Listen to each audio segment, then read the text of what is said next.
उसको पालन करने और प्रचार प्रसार करने का अधिकार हमको संविधान में मिला है। ये भारत देश, ये छत्तीसगढ़ सबका है, किसी का बपौती नहीं है।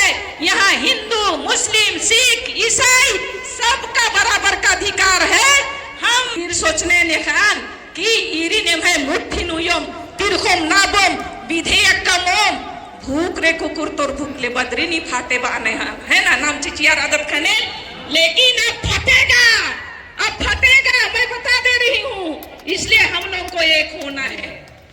इस मन से मैं यही आह्वान करना चाहूंगी कि हम जिस भी धर्म को मानते हैं उसी धर्म को ईमानदारी और निष्ठा पूर्वक हम माने और सभी धर्मों का सम्मान करें।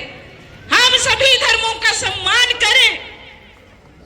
भाई और बहनों, हम जब हमारे साथ में इस तरह का अन्याय होगा हम लड़ेंगे, साथ में मिलकर लड़ेंगे।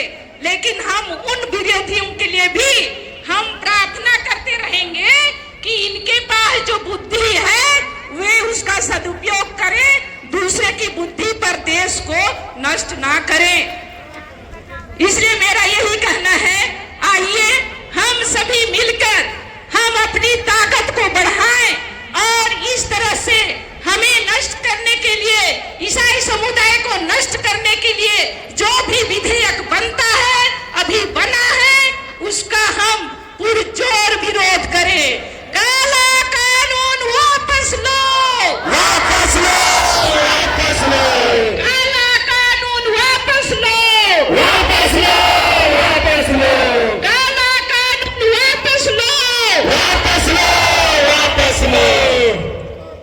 आप लोग शांति चाहते हैं कि लड़ाई? शांति। हम लोग शांति पूर्वक हमारे ऊपर जो भी इस तरह के जो अत्याचार हो रहे हैं, हम शांति पूर्वक सभी जुल्मों को हम निपटेंगे। और पुनः मैं बोल रही हूँ, हम अपने विरोधियों के लिए हमेशा प्रार्थना करेंगे। धन्यवाद। जमखोरी के पावन धरती पर धर्म स्वतंत्र के विरोध में महासम्मेलन रखा गया है और मंच में उपस्थित समाज के शुभचिंतकों और चारों दिशा से हमारे माता पिता, हमारे भाई बहन और हमारे बच्चों, जय जोहार, जय जोहार, जय जोहार, जय जोहार। एक तीर एक कमान, आदिवासी एक समान, एक तीर एक कमान, आदिवासी एक समान।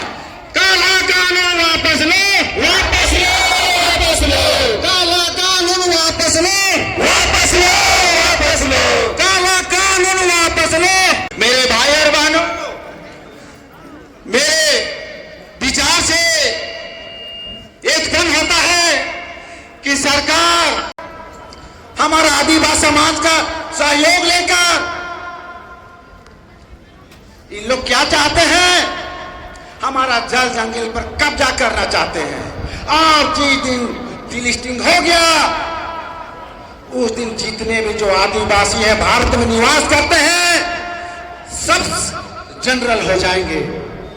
जनरल होने के बाद में 5वीं अनुसूची खत्म हो जाएगा, पेशा कानून खत्म हो जाएगा, CNT एक्ट खत्म हो जाएगा, ग्राम सभा खत्म हो जाएगा। आप बोलिएगा कि मैं वार्ड पंच लड़ूंगा, वार्ड पंच भी नहीं लड़ पाएंगे, सरपंच भी लड़ नहीं पाएंगे, विधायक भी नहीं लड़ पाएंगे, ना लोकसभा में आप सांसद बन पाएंगे। इसलिए मैं, अगर मेरी आवाज आप तक सुनाई देता है, आप सुन लीजिए। आप कहते हैं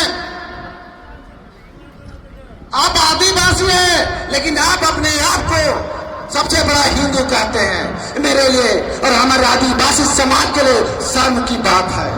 आप सबसे पहले आदिवासी हैं, आदिवासी होकर आपको आदिवासी का आरक्षण मिला है, तब आप जाके विधायक बने हैं, जब जाकर हमारे लिए मुख्यमंत्री बने हैं। ऐसा आप हमको गुमराह करने की जरूरत मत कीजिए। हम लोग, हमारा आदिवासी समाज जाग चुका है और उन्मूलन करने के लिए हमेशा तत्पर है। हमें झूठा में गुमराह मत कीजिए। मेरे भाई और बहनों समझ लीजिए